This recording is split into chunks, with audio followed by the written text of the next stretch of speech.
We're here today at E3 checking out Killer is Dead, the new game by Suda 51, and we were fortunate enough to have him sit down and interview with us. What should fans who know your work come to expect from Killer is Dead? I think for this title, the graphic is very unique. I think we were able to create a really interesting slash action game with different types of combos, execution moves, and the story is, I think, is something spectacular that people can really enjoy and immerse themselves into. And what was your inspiration for Killer is Dead? So I used to watch this samurai drama called Hissatsu.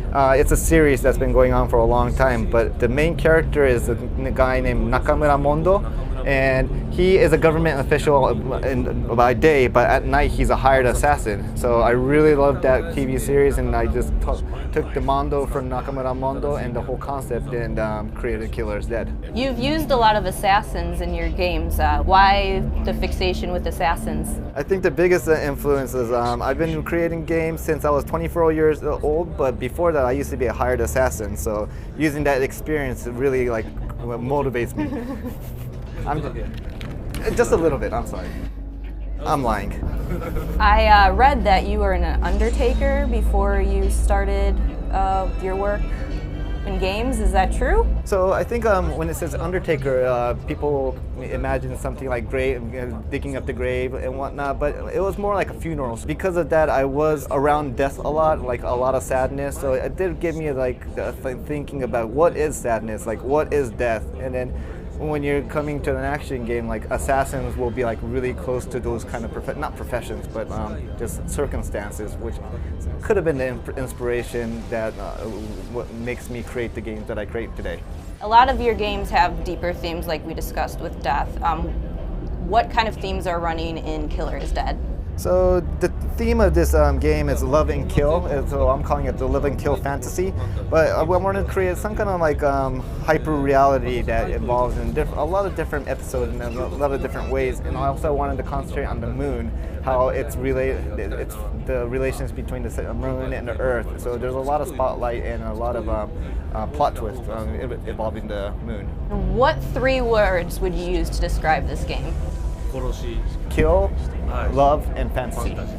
Sounds like it's going to be kind of intense, huh? So you kind of have this reputation for making very creative, bizarre games. Have you ever thought of creating a game and using a fake name so people didn't jump to assumptions or conclusions about it beforehand? Well, thank you. Yeah, that sounds like a really interesting concept. That creating a pseudo name, watching how the market and user will react to the games that I create. That sounds really interesting. I'll probably call myself Suda 52. No one's gonna know it's you. I don't think anybody's gonna notice. Well, as we've established here, you have a sense of humor. What can we expect in Killer is Dead? Any examples you can give of anything crazy that we're gonna see? So Mondo is a really serious character that he really takes his profession seriously, but because of his work, he's stressed out sometimes and you need to unwind and relax. So I implemented this mode called the Gigolo mode, where he gets to go to bars and hit on attractive women, and that really unwinds him. Very nice. So right now we just had the announcements of the next console generation. You know, we got the Wii U, the PS4, and the Xbox One. Are you excited to enter a new console generation at this point? Do you anticipate any challenges with that? I've been looking forward to all the consoles to be out, and I've been thinking about it for over a year, so I'm really motivated to take on this new challenge. Yeah, I have a lot of the concept in my mind that I want to utilize in the next gen console. What would you say is the biggest lessons that you've learned from your past games going in, and what you've applied from that into Killer is Dead? So this might not just apply just for Killer is Dead, but as for Grasshopper, our motivation is to keep creating new games, new IPs, and I think that's one of our missions, to provide new type of gameplay to users. So I think by creating new stuff, that sort of became our fortune, or our backbone of how to create games and how to look at games. What feelings do you hope that players come away with after playing Killer is Dead?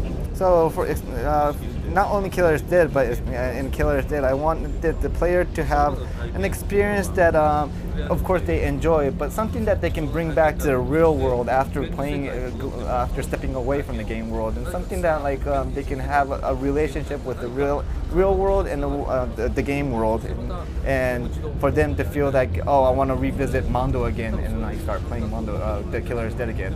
Some kind of correlation like that. I want to thank you for sitting down with us and chatting about The Killer is Dead. We can't wait for it, and look for it later this summer. Thank you. Thank you. Thank you very much. Thank you.